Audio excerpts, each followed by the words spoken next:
च्या निमित्ताने महाराष्ट्र राज्य रयत क्रांती संघटनेच्या वतीने अख्ख्या महाराष्ट्रात संतोष भैया देशमुख यांची जी हत्या झाली त्यांच्या हत्येचा हत्यारा शोधण्यासाठी अख्ख्या महाराष्ट्रात तहसीलदारांना आम्ही निवेदन दिलेलं आहे।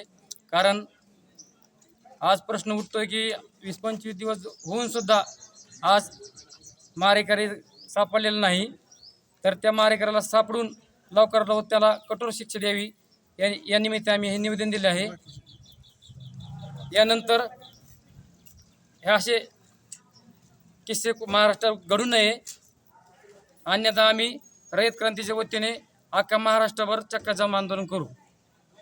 आता याच्यामध्ये प्रामुख्याने काल वाल्मी कराडला अटक केलेली आहे सीआयडीने, काही आरोपी सापडले, नेमकी आता मागणी आपली काय असणार याच्यामध्ये? आमची एकच मागणी, जो मुख्य आरोपी त्याला पकडून लवकरात लवकर त्याला फाशी शिक्षा व्हावी आणि यानंतर या भविष्यात अशा प्रश्न उद्भवायला कामा नये। कारण शिवाजी महाराजाच्या राज्यात असं किस्से घडणे हे चुकीचं आहे। कारण कायदा सुव्यवस्थेचा प्रश्न निर्माण होतोय, इकडे बघितलं तर आपलं राज्य बिहारकडे चालले सारखे असं प्रश्न निर्माण होतोय।